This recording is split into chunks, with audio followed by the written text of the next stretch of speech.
Good morning, ZV. How are you? I have a book you wanted me to read to you.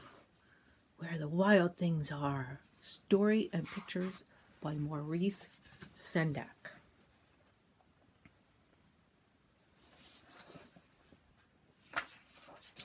Where the Wild Things Are. Are you a wild thing? Here they are.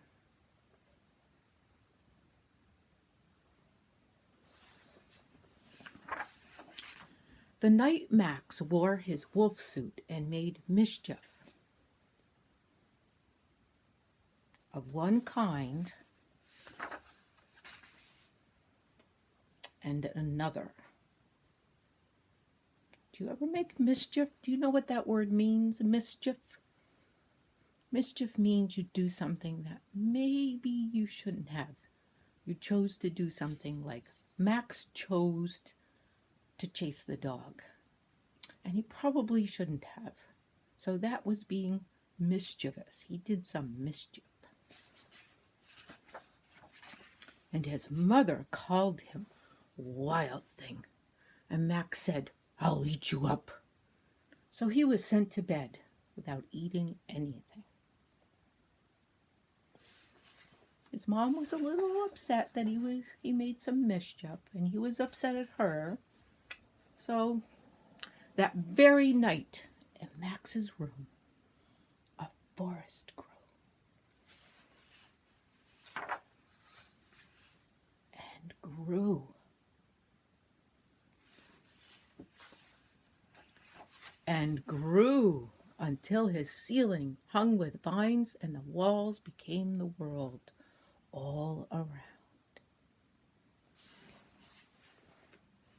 Would you like that in your room? You might sometimes.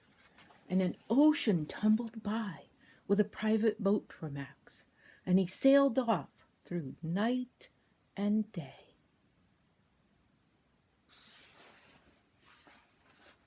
And in and out of weeks and almost a year to where the wild things are.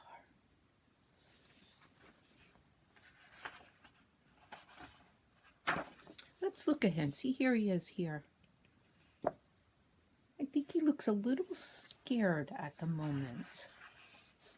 And when he came to the place where the wild things are, they roared their terrible roars. Roar. And they gnashed their terrible teeth. Zzz, gnash. And they rolled their terrible eyes and showed their terrible claws. Till Max said, "Be still," and tamed them with the magic trick of staring into their yellow eyes without blinking once, and they were frightened and called him the most wild thing of all. And they made him king of the wild things.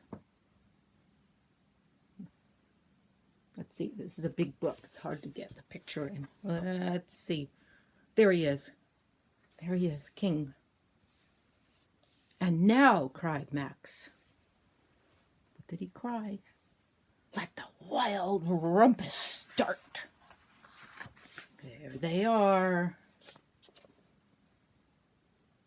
Rumpusing and jumping. Having a great time.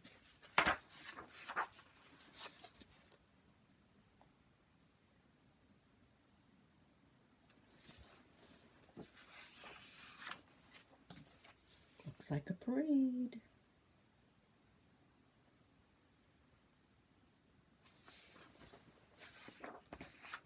"Now stop," said Max, and he sent the wild things off to bed without their supper. And Max, the king of all the wild things, was lonely and wanted to be where someone loved him best of all. Then all around, from far away across the world, he smelled good things to eat. So he gave up being king of where the wild things are. But the wild things cried, "Oh, please don't go. We'll eat you up. We love you so." And Max said, no. He was choosing to go home, wasn't he? The wild things roared their terrible roars, and gnashed their terrible teeth, and rolled their terrible eyes, and showed their terrible claws. But Max stepped into his private boat and waved goodbye, and sailed back over a year, and in and out of weeks, and through a day, and into the night of his very own room, where he found his supper waiting for him.